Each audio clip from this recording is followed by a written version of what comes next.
This is the home of Edward Kasenge, a Makerere University graduate, whose pictures went viral after he was seen thanking his grandmother in Chitunzi Market, Lunguja, for contributing to his school fees. This home belongs to his grandparents, and he has a room where he lives. Besides the pictures that went viral, Kasenge has quite a story to tell. My grandparents started dressing me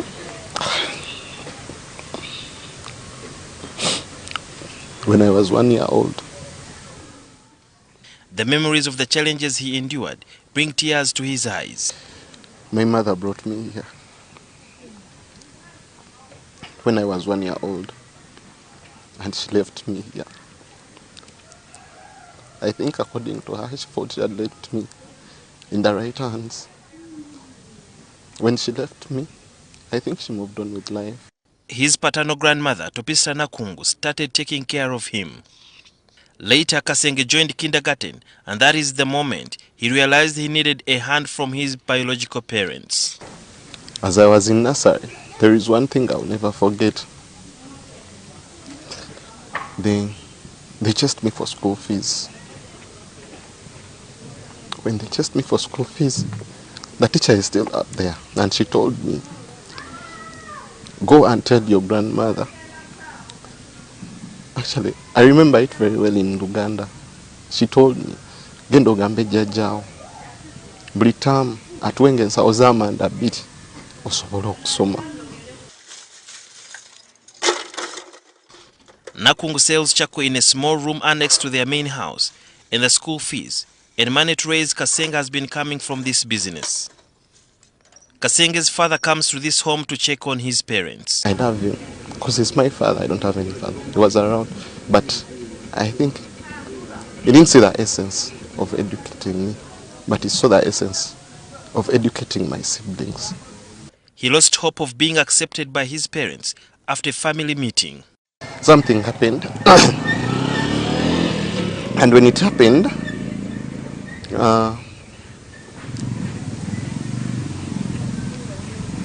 my father disowned me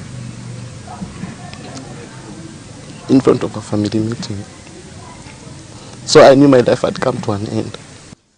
After that heart-wrenching pronouncement, Kasenge only relied on his grandparents until he finished school. Teo Mlebe sells foodstuffs in Lunguja Chitunzi Market. She's a sister to Kasenge's grandfather.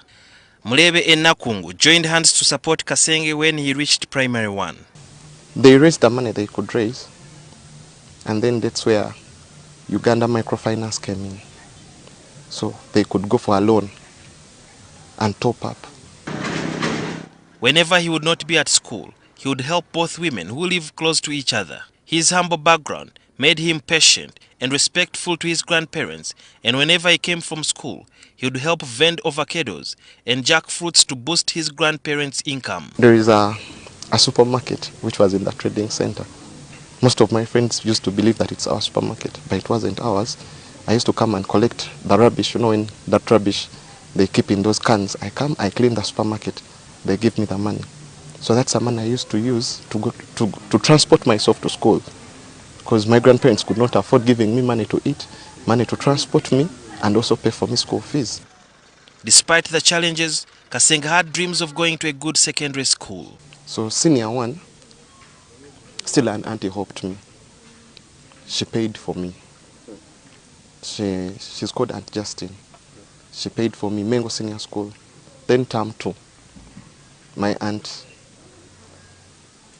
decided to move on with her business, because I'm not a child, so she has to cater for her children. She just helped me to enter the school, but she could not help me to stay into the school. The school had many students from well-off families, and in an effort to fit in, Kasenge forgot where he had come from. So senior 2, I joined a group of friends. That's a problem with the people who are coming from humble background. You join and you forget where you come from. So when I joined, we started playing toss. Indeed, he failed the exams and was asked to repeat. Even when he joined A-level, he did not concentrate enough and he failed again. It was hard for him to face his grandparents who have been clearing loan after loan from microfinance institution for his school fees. They all looked at me like they were disappointed in me. I told them I just need one chance like this. give me a chance. After convincing the grandmother, he repeated Senior 6 and he passed to join his dream university. I went to Makerere University. I applied.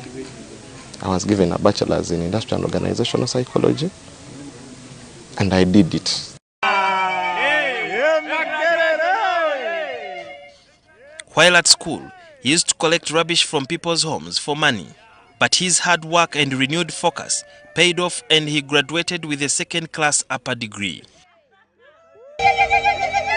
Twawulira essanyu awaka ffenna ne tuleekaana ate bwe yateekamu gawuni ne kiyitirira ne tugamba banne Mukama nga mulungi era nze ne ŋŋamba bannange abatafa ku baana wadde muzzukulu mbasaasira busaasizi kubanga tomanya Katonda kyakuteekedde mwana oyo.